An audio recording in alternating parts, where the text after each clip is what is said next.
What's going on, guys? Welcome back to the channel. Today we're looking at another Anbernic handheld. Now this is their brand new RG Cube that is just starting to release. I think it was in pre-order and maybe it's starting to ship now. But Anbernic was kind enough to send this over to me for a little bit of early access to take a look at on the channel. In terms of the device itself, it's kind of unique in the sense that it's going to be one of the more powerful chipsets that Anbernic offers, but it's coupled with a unique offering, which would be its screen, and the screen's actually a 1:1 aspect ratio display.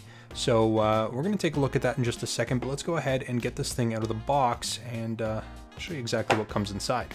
So first we've got the handheld itself, which we will set aside for just a quick moment.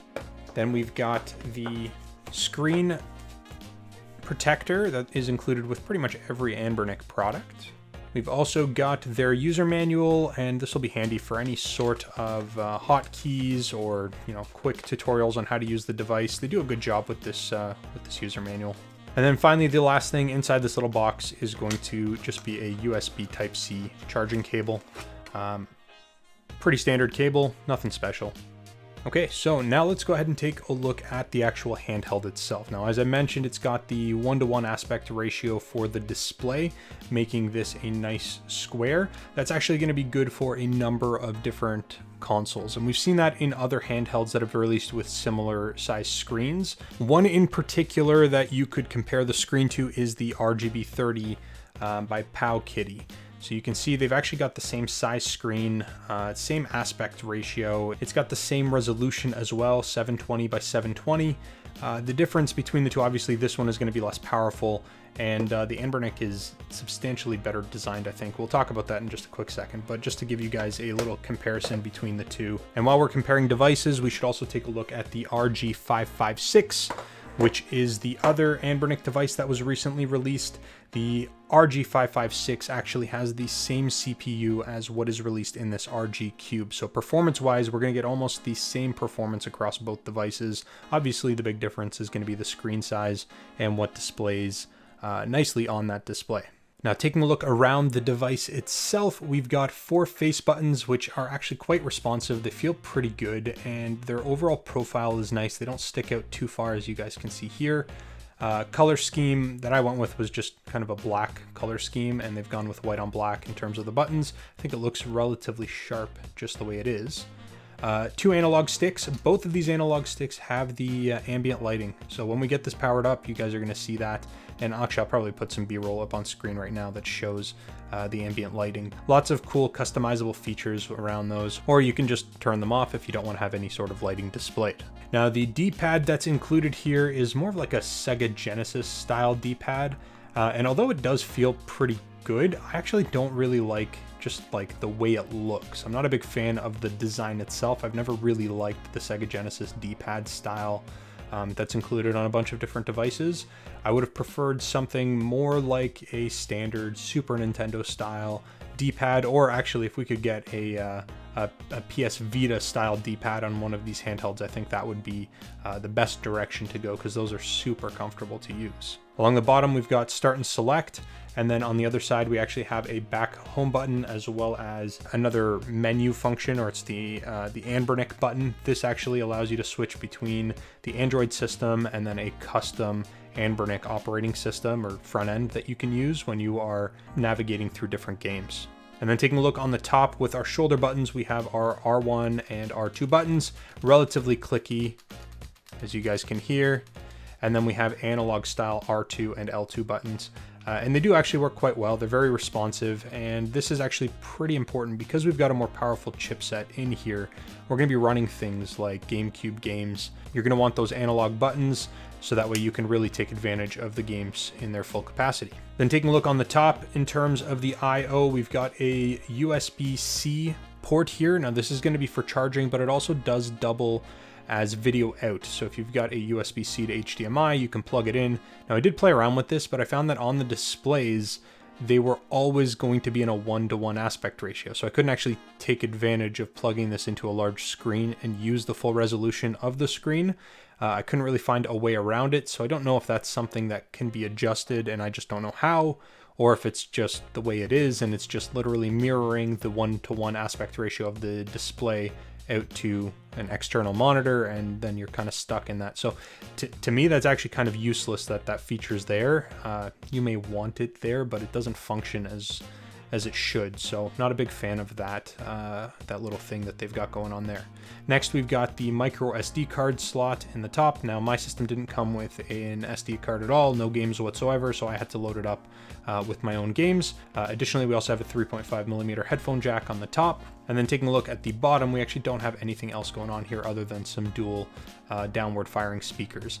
And overall speaker quality is actually quite good. The games all sound quite good, and you'll hear that in the demo section of the video, but I've got no complaints in terms of the audio quality on the device itself. So next, we're gonna go ahead and talk about some of the technical specs of the device. And I did mention that it is the same CPU inside of this as the RG556, which is the Unisoc T820 SoC. Now that is an octa-core processor that has one A76 core clocked in at 2.7 gigahertz. We've got three A76 cores clocked in at 2.3, and then we have 4 efficiency cores that are the A55s that are going to be clocked in at 2.1 gigahertz. It's got a Mali G57 GPU that's clocked in at 850 megahertz, and it also has 8 gigs of LPDDR4X RAM. In terms of the storage, it does have 128 gigs of UFS 2.2 storage built into it, and then that's obviously expandable with the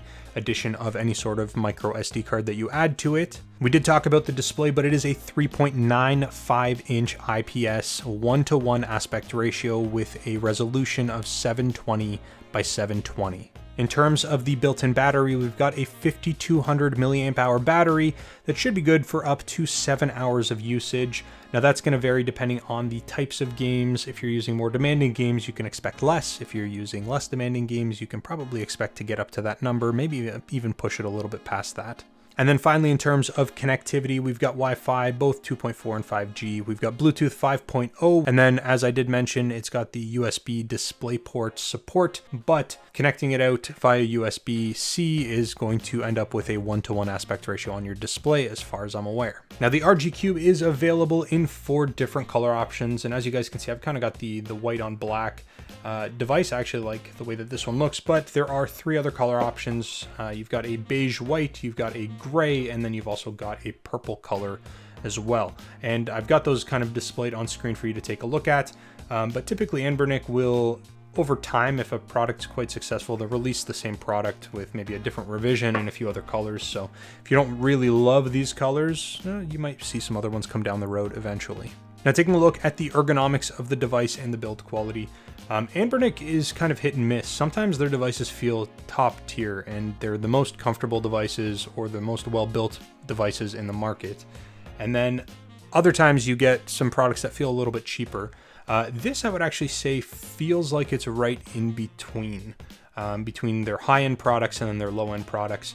The plastics that is going to be used here feels very similar to the plastic that was used on the RG556, which I did say felt a little bit cheap, but because it's a slightly smaller form factor, everything feels a little bit tighter. So it don't really get kind of that cheapiness that you get on their other device. It feels pretty good, and overall I would actually say that build quality is quite nice. In terms of the ergonomics though, I would say that it's actually quite good. You can see on the profile shots, you've actually got kind of like a contoured grip here. And it may not seem like it would be super comfortable or like that makes much of a difference, but it actually does. It fits very comfortably in my hands. Everything about it actually is quite nice, and I'd argue it's maybe not quite as comfortable as the RG556, because that was one of the most comfortable handhelds that they've ever released. In fact, I think it was the most comfortable handheld that they've ever released that I've used. This is a very close second. And the only reason that I would say it's a close second and not the top spot is just because it is a smaller, more compact handheld, so there is a little bit less space for your fingers on the back. Okay, so now we're gonna go ahead and power this thing on, and I'll show you guys just how long it takes to boot up from completely powered off to functional.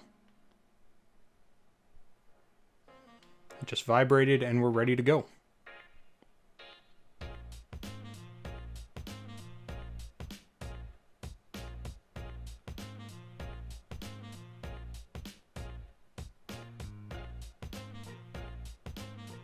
Okay, so there we go. The Android system did boot up. It took between, I don't know, 13, 14, 15 seconds. I didn't count it, but I did leave it up on display.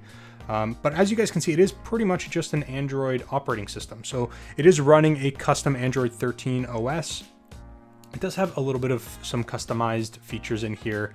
When we start looking at things in their navigation menu, like I mentioned, they've got the ambient lighting for the analog sticks. If we click on that, we've actually got the ability to kind of adjust to what they are. If you want to make them as rainbow, you can see it kind of will rotate through the colors. And it's also got a couple other options in there as well.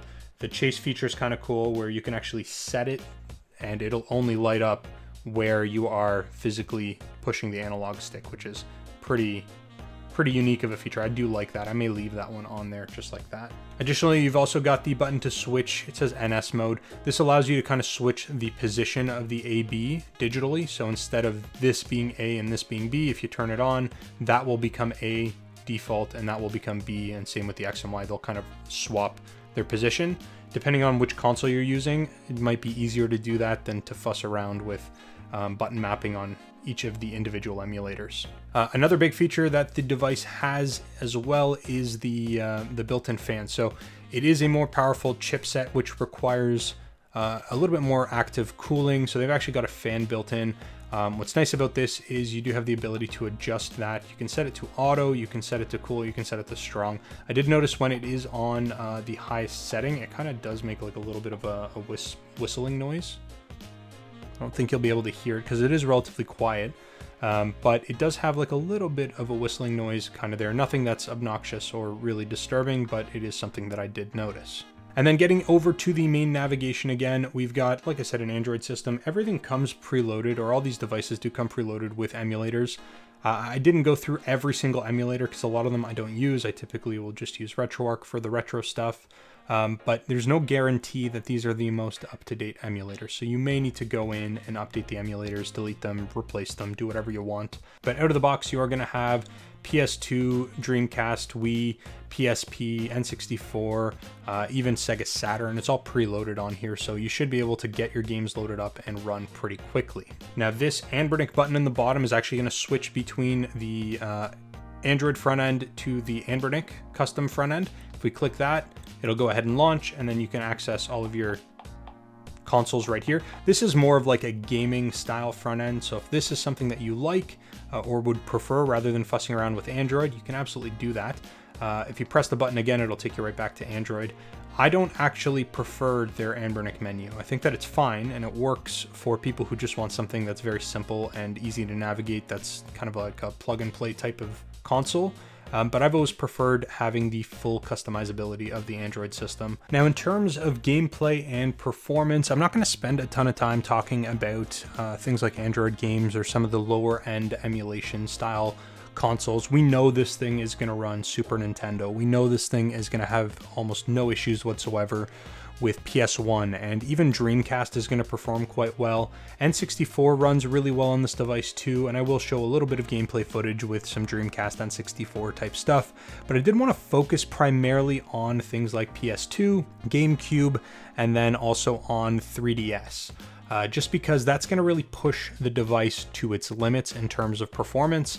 And I think that's what most people would be interested in for a device like this, especially since it is a more premium price point. You're looking at between, I think, $160, $170 plus shipping. So you're not buying this for Super Nintendo. And if you are, then you're buying the wrong product. There's other products that can play Super Nintendo. This is going to be something that's going to be better for the higher end emulation. Now, one thing I do want to mention about the Android side of things is it does actually have a built-in key mapper, which is super handy. So there's a ton of Android games or Google Play games that can't function with a gamepad. They require touch controls. But with the key mapper, you can actually long press on the key mapper option, and you can actually custom map the buttons, the physical buttons, to different locations on the screen, which is going to be very handy for playing any of those games. So effectively, you can convert those touch-only games into games that'll be compatible with the built-in controls, which is a nice feature. Now, as I mentioned, the very first thing that we're going to take a look at is N64 and a little bit of Dreamcast. I'll play a couple games or so of each, and then just to give you guys a baseline idea of how well it performs on this device. So we're going to go ahead and start the emulation section with some Nintendo 64. Now, that's going to be on the Mupen 64 FZ emulator for Android. And in terms of the settings, I actually think that I've got this maxed out on the resolution for the screen. So give me 1 second, we'll just jump into that. So I've got the rendering resolution set to 800 by 600. And that's just because we're going to try to take advantage of as much of the screen real estate as we can. Obviously, if we bump the resolution up any higher, we're not going to really see any difference because the screen is capped at a 720 by 720 resolution. So I think that this resolution is quite good, and it does a really good job making the games look really good. But also in terms of the performance, we have absolutely no issues with any games that I've tested.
Next, we're going to go ahead and take a look at a little bit of Dreamcast. Again, Dreamcast is going to run on this thing like a dream. It is completely flawless. I haven't had any issues with frame rate drops or anything along those lines. I am going to be using the Redream emulator.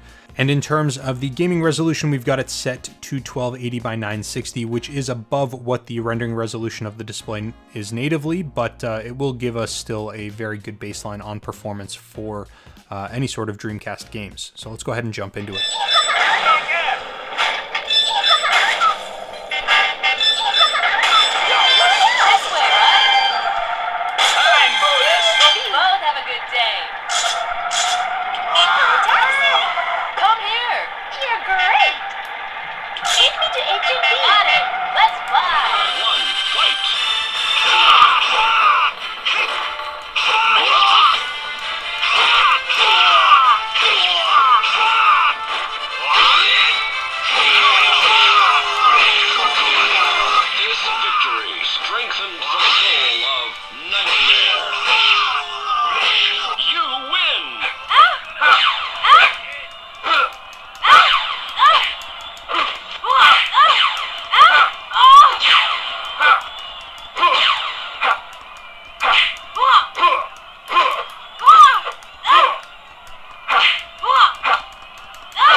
So next we're going to do a quick look at some PSP. We're using the PPSSPP emulator that was pre-installed. This is version 1.113.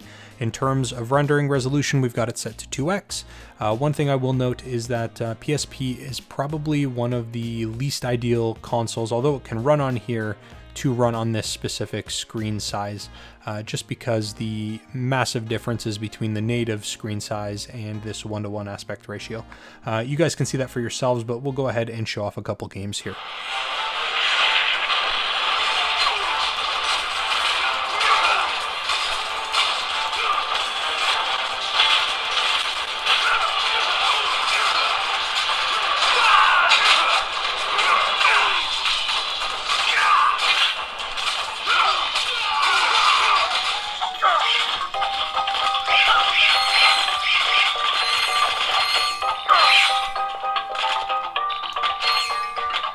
Press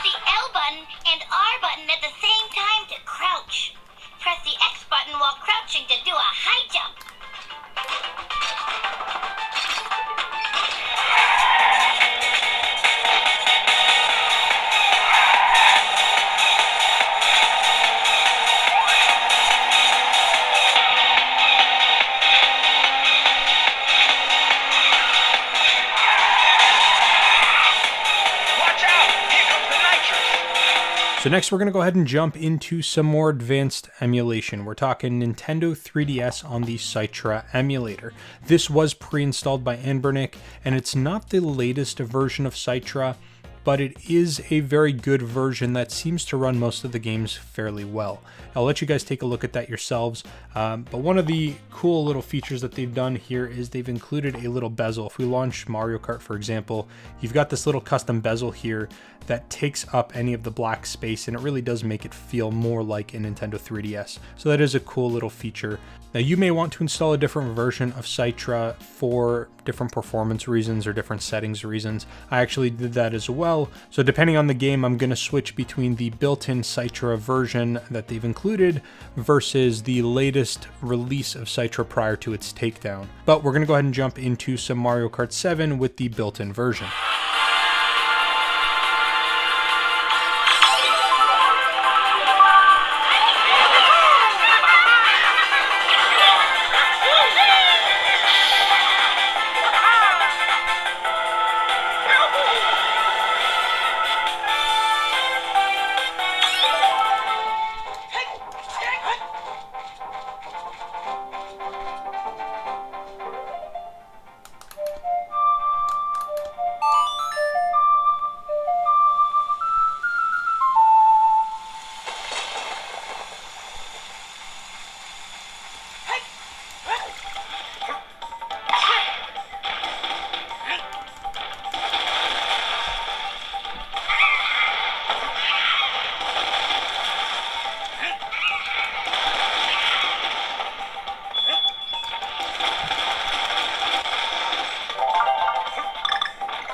So moving on to Gamecube is actually where we're going to start to see the limits of this device. Now, I've got the Dolphin emulator that was pre-installed. This is the MMJR2 version.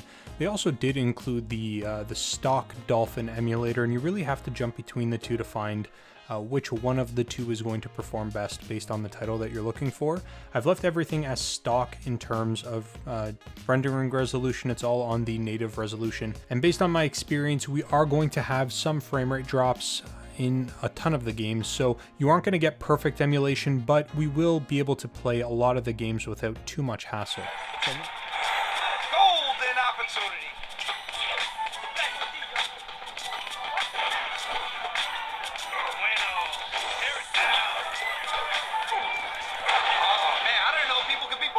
Like that. Hang on. Elbow room.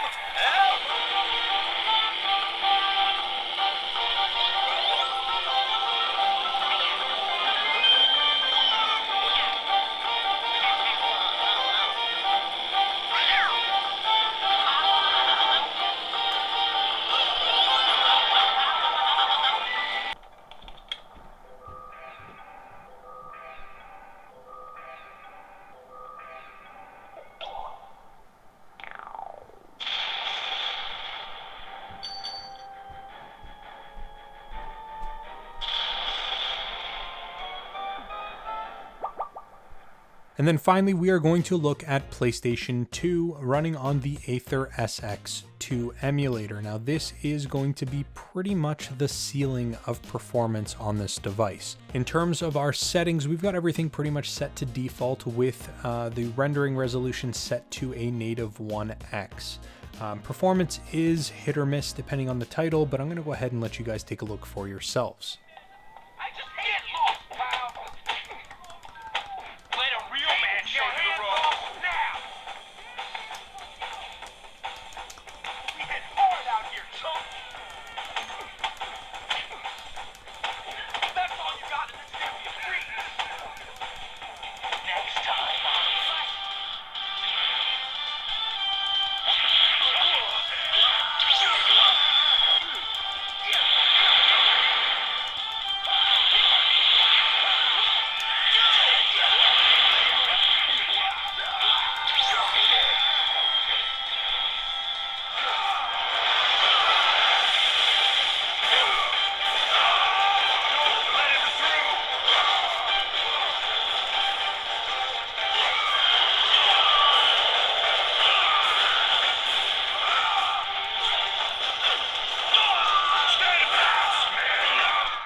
overall performance on this device is actually really good. Although we do struggle with some GameCube and PS2 titles, overall you get a fairly good experience. But there was actually something that I noticed in my time with some gameplay on the device, and that's actually that the screen itself has a little bit of light bleeding happening across the top.